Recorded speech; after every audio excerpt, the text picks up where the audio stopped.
सोलापूर 2 दिवसात chain snatching गुन्हा उघड, 5.58 लाखांचा मुद्देमाल जप्त. फौजदार चावडी पोलीस ठाणे सोलापूर शहरच्या डीबी पथकाने अवघ्या 2 दिवसात चेन स्नॅचिंगचा गुन्हा उघड करत 5.58,85,888 रुपयांचा मुद्देमाल हस्तगत केला. या प्रकरणी 2 विधी संघर्षग्रस्त बालकांना ताब्यात घेण्यात आले आहे. 7 एप्रिल 2026 रोजी सायंकाळी अवंतीनगर परिसरात पायी चालत जाणाऱ्या 66 वर्षीय महिलेच्या गळ्यातील 33 ग्रॅम सोन्याचे मणी मंगळसूत्र 2 अज्ञात दुचाकीस्वारांनी जबरदस्तीने हिसकावून नेले होते. या घटनेमुळे परिसरात भीतीचे वातावरण निर्माण झाले होते. या प्रकरणी गुन्हा दाखल करण्यात आला होता.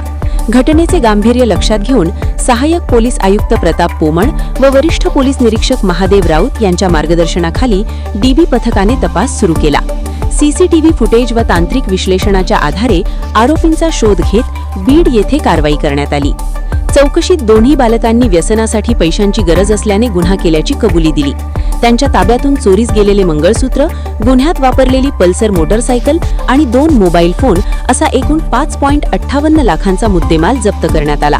ही कामगिरी पोलीस आयुक्त एम राजकुमार, पोलीस उपायुक्त विजय कबाडे, सहाय्यक पोलीस आयुक्त प्रताप पोमण, वरिष्ठ पोलीस निरीक्षक महादेव राऊत आणि दुय्यम पोलीस निरीक्षक तानाजी दराडे यांच्या मार्गदर्शनाखाली सहाय्यक पोलीस निरीक्षक संजय क्षीरसागर, बसवेश्वर परीट, शिवानंद भिंदे, विनोद भटकर, विनोद कुमार पुजारी, कृष्णा बडुरे, सूरज सोनवलकर, अमोल खरटमल, शशिकांत दराडे, अयाज बागलकोटे, अजय चव्हाण, विनायक जाधव, पंकज घाडगे, सुधाकर माने, रवी धेंडे, अतिश पाटील, ज्ञानेश्वर गायकवाड, नितीन मोरे, तौसिफ शेख यांनी बजावली.